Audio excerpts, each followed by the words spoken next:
Tourism Secretary Bernadette Puyat recently joined her friends, actress and Politiko wife Dawn Zulueta, broadcast journalist Karen Davila, and newspaper columnist Tessa Prieto-Valdes in doing the Tala Dance Challenge. Teaching the ladies the dance steps was Dawn's daughter Ayesha.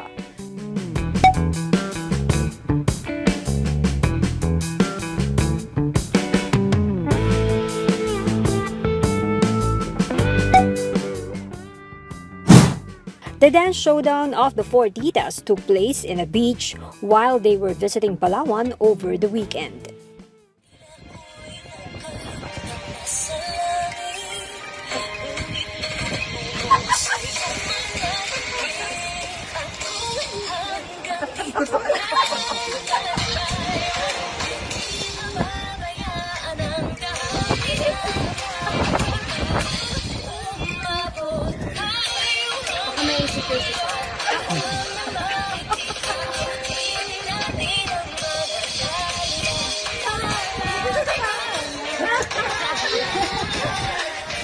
Oh, ang galing niya!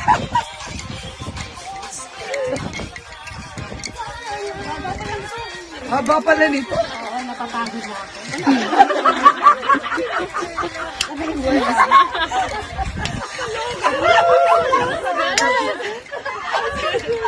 Okay na yan.